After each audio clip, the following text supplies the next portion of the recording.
और किससे जुड़ने के बाद हमारे जीवन को उत्थान प्राप्त होता है। तो योग इसे ही कहते हैं, समत्वम योग मुच्यते। श्रीमद् भगवद गीता में बहुत स्पष्ट, बहुत सुंदर बात कही है गीताचार्य जी ने कि समत्वम योग उच्यते। जब जीवन में समत्व आ जाता है, समता आ जाती है, एक दूसरे के प्रति प्रेम भाव जब जीवन में आ जाता है तो जीवन में योग आ जाता है। क्योंकि योग की परिभाषा बड़ी विलक्षण है, हम लोग इस योग से जुड़ नहीं पाते क्योंकि हम लोगों की दृष्टि जो है वो भेद दृष्टि है। हम परमात्मा का साक्षात्कार करते हैं, भगवान को केवल मूर्ति मानते हैं, इसलिए भगवान के सम्मुख आकर तो हमारे हाथ जुड़ जाते हैं, पर यहाँ से बाहर निकलने के बाद वही हमारी पंचायत या वही हमारे प्रपंच चालू हो जाते हैं। इसलिए परमात्मा के साथ कायम जुड़ने का जो भाव है उससे हम लोग वंचित रह जाते हैं, इसलिए हमारा योगत्व तो सिद्ध नहीं हो पाता। तो आवश्यकता है अपने योग को सिद्ध करो, भगवान से जुड़ने के ऐसे योग समत्व को लाने के भाव को सिद्ध करो, और ये जब समता आपके जीवन में आ जाएगी तब भगवान को आप याद नहीं करेंगे, भगवान आपको याद करेंगे कि वह मेरा व्यक्ति कहाँ है जो अंतर मन से मुझे याद करता था। अभी हम लोग केवल जो भजन गाते हैं वो कंठ से गा लेते हैं, और हृदय से जो आवाज निकले, अपनी जो षड चक्र का भेदन करते हुए जो आवाज निकले और परमात्मा के चरणों में समर्पित हो, वही आवाज आपको ऐसे सिद्धि तक, ऐसे लक्ष्य तक पहुंचाएगी जहां से कहते हैं यद्गत्वा न निवर्तन्ते तद्धाम परमं मम। जहां जाने के बाद जीव को पुनः नहीं आना पड़ता, ऐसा परम धाम मेरा है। पर यदि हमने ऐसा नहीं किया और ये जीवन इसी प्रकार मात्र और मात्र भौतिक चिंतन करते हुए, प्रपंचों का चिंतन करते हुए बिता दिया, तो शंकराचार्य जी के इस वाक्य को आप सिद्ध कर देंगे कि पुनरपि जननम पुनरपि मरणम पुनरपि जननी जठरे शयनम पुनरपि जननम पुनरपि मरणम पुनरपि जननी जठरे शयनम इह संसारे खलु दुस्तारे। तो कहने का तात्पर्य है कि हमारा जीवन इसी प्रकार इन 84 लाख योनियों में यदि भटकता रहा और प्रभु चिंतन नहीं हुआ और उनसे जुड़े नहीं, तो हमारा समत्व सिद्ध नहीं हो पाएगा। इसलिए समत्व योग किसे कहते हैं? योगः कर्मसु कौशलम। कितनी सुंदर परिभाषा है। आपने अगर श्रीमद् भगवद गीता को आत्मसात कर लिया तो आपको अन्य ग्रंथों के विस्तार में जाने की आवश्यकता ही नहीं, क्योंकि कहते हैं गीता सुगीता कर्तव्य किमन्य शास्त्र विस्तरैः। जिस व्यक्ति ने गीता को आत्मसात कर लिया उसके अपने जीवन के समस्त समाधान उसमें मिल जाते हैं, तो हमें कहीं भटकने की आवश्यकता ही नहीं। योगा कर्मसु कौशलम, कितनी सुंदर परिभाषा है कि संसार में रहते हुए कर्म की कुशलता यदि आपको आ गई तो वह कर्म की कुशलता आपको भगवान से जोड़ देगी। पर यही संसार में रहकर कर्म करने की कुशलता यदि आपको नहीं आई, भगवान की सेवा कर रहे पर मन में अहंकार है, तो वह सेवा निरर्थक हो जाती है। भगवान की सेवा करते अगर हृदय में यह भी भाव आ गया कि देखो मैं कर रहा हूँ या मैं कर रही हूँ, तो वहां से आपका ये कार्य जो है वो पतन की ओर ले जाता है। उड़िया बाबा जी का एक बहुत सुंदर भाव है कि उड़िया बाबा जी प्रतिदिन भगवान की सेवा करने जाते और भगवान की सेवा करते हुए उनको पंखा झुलाते थे। प्रतिदिन का ऐसा सुंदर भाव कि उड़िया बाबा जी आए, और उड़िया बाबा हमारे अध्यात्म जगत के बहुत बड़े संत हैं। तो भगवान के यहाँ जाकर प्रतिदिन जब करते, पंखा झुलाते, एक दिन मन में भाव आ गया कि मैं कितना सौभाग्यशाली हूँ कि भगवान की ऐसी सेवा मुझे मिली, और उसी दिन मूर्छित होकर वहीं गिर गए, फिर आगे से भगवान की सेवा नहीं कर पाए। तो भगवान की सेवा का अहंकार कभी नहीं आना, भगवान की सेवा में निरंतर नीचानुसंधान करना। इसलिए हमारे मुकुंद माला में लिखा है त्वद भृत्य भृत्य परिचारक भृत्य भृत्य भृत्यस्य भृत्य इतिमाम स्मरण लोकनाथ।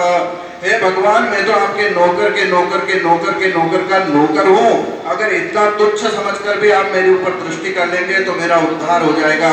तो यही योग है कि परमात्मा से जुड़ने का जो साधन है वो कैंकर्य है। हमारे जगत गुरु रामानुजाचार्य जी महाराज ने तो बहुत सुंदर बात कही है। जगत गुरु रामानुजाचार्य जी महाराज ने कहा है कि यदि आपको इस जीवन में रहते हुए मोक्ष की प्राप्ति करना है तो कैंकर्य लक्षण विलक्षण मोक्ष भागैः कैंकर्य अर्थात सेवा ऐसा लक्षण है जिसको करते करते आप मोक्ष की प्राप्ति कर सकते हैं। आपको कुछ खर्चा करने की जरूरत नहीं है, आपको भले कुछ ज्ञान नहीं है, कुछ आता नहीं है, पर भगवान की सेवा एक निम्न भाव से, एक दीन भाव से करते रहें। और इस दीन भावता को अपने जीवन में दिखाने के लिए दीनता नहीं होनी, अंतर आत्मा से दीनता होनी। नहीं तो कहते हैं दीन कहे धनवान सुखी, धनवान कहे सुख राजा को भारी, राजा कहे महाराजा सुखी, महाराजा कहे सुख इंद्र को भारी, इंद्र कहे चतुरानन को सुख, और ब्रह्मा कहे सुख विष्णु को भारी, पर माधव दास विचारी कहे हरि भक्ति बिना सब जीव दुखारी। हरि भक्ति के बिना जितने भी जीव हैं वो दुख पाते हैं। तो हमें निरंतर भगवान की भक्ति करना है और भक्ति करते हुए परमात्मा से जुड़े रहना है, यही सुंदर भाव है।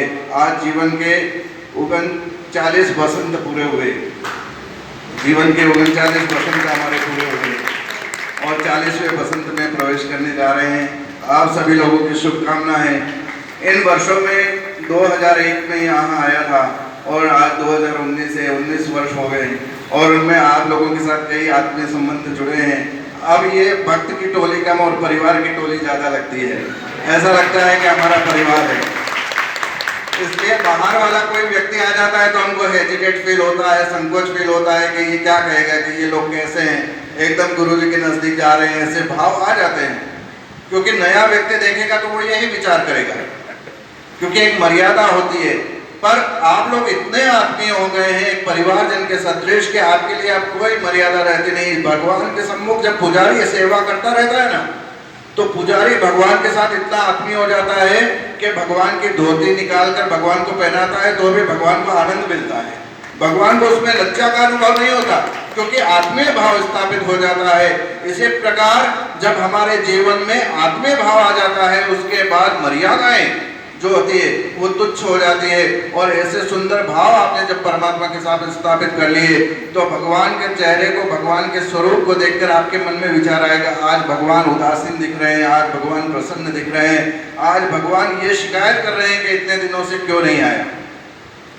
आप लोगों में से ऐसा कौन व्यक्ति है जो प्रतिदिन आता है? आप लोगों में से ऐसा कौन व्यक्ति है जो ठाकुर जी के दर्शन करने प्रतिदिन आता है? कोई हाथ ही नहीं खड़ा कर रहा। अच्छा, आप लोगों में से कौन ऐसा व्यक्ति है जो सप्ताह में एक बार शुक्रवार के दिन भगवान के दर्शन करने आता है? और शुक्रवार को जो दर्शन करने आता है वो शुक्रवार को इसलिए आता है क्योंकि शुक्रवार लक्ष्मी जी का वार है, तो लक्ष्मी जी की कृपा रहेगी इसलिए शुक्रवार शुक्रवार जाना है। ऐसे भाव के साथ कौन आता है? आवश्यकता यह है कि यदि आप मंदिर के नजदीक रहते हैं तो प्रतिदिन अपने ठाकुर जी को संभालें, ठाकुर जी की सेवा में भाग लेवें, और ठाकुर जी के कैंकर्य को जब करेंगे तो ठाकुर जी की प्रसन्नता अपने आप आपके घर के ऊपर, आपके परिवार के ऊपर उतरने लगेगी।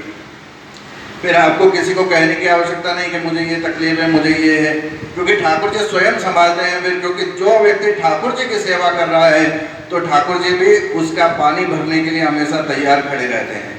प्रभु दौड़े हुए, खींचे हुए चले आएंगे, पर वो कब आएंगे? जब उनकी सेवा में निरंतर आप दिखाई देंगे। आप सोचेंगे उत्सव आ गया और एक दिन में झाड़ू निकाल कर दिखा दूं कि मैं आपकी सेवा में हूँ, तो ऐसी सेवा से ठाकुर जी प्रसन्न नहीं होते। ठाकुर जी के लिए तो नित्य कैंकर्य युक्त होना चाहिए, निरंतर उनका कैंकर्य करते रहें तो जीवन का उद्धार होगा। बहनें समझ गई है कि हम लोग कितना कैंकर्य करते हैं, समझ गए ना पीछे? तो यही कैंकर्य आपके जीवन में बना रहे। और ये बात केवल बहनों के लिए नहीं है, भाइयों के लिए भी उतनी ही है। ये केवल इनके लिए है ऐसा नहीं, आप सभी के लिए भी वही भाव आपको रखना पड़ना है। क्योंकि हम लोग कहते हैं सुभद्रा प्राणनाथाय जगन्नाथाय मंगलम, ये मंत्र बोलते हैं ना। तो सुभद्रा भगवान की कौन थी? भगवान की बहन थी। पर यहाँ पर भगवान क्या यूज किया? प्राणनाथ। और प्राणनाथ हमारे हिंदू संस्कृति में किसको कहते हैं? पति को। तो सुभद्रा बहन है पर अपने भाई को प्राणनाथ शब्द यूज करके बोल रही हैं कि सुभद्रा प्राणनाथाय जगन्नाथाय मंगलम। तो यहाँ प्राणनाथ कहने का तात्पर्य क्या है? कि भगवान श्रीमन नारायण सबके प्राणनाथ है, केवल स्त्रियों के लिए प्राणनाथ है, पुरुषों के लिए नहीं। पुरुषों के लिए भी उतने ही प्राणनाथ है, इसलिए उनके कैंकर्य में पुरुषों को भी गोपी भाव रखते हुए जुट जाना चाहिए। इसलिए हम सभी का गोपी भाव स्थापित हो और हम लोग निरंतर भगवान की सेवा करते रहें और इस सेवा के माध्यम से अपने जीवन को उत्थान की तरफ ले जाए। इन्हीं भाव के साथ मैं विराम लेता हूँ। जय श्रीमन नारायण।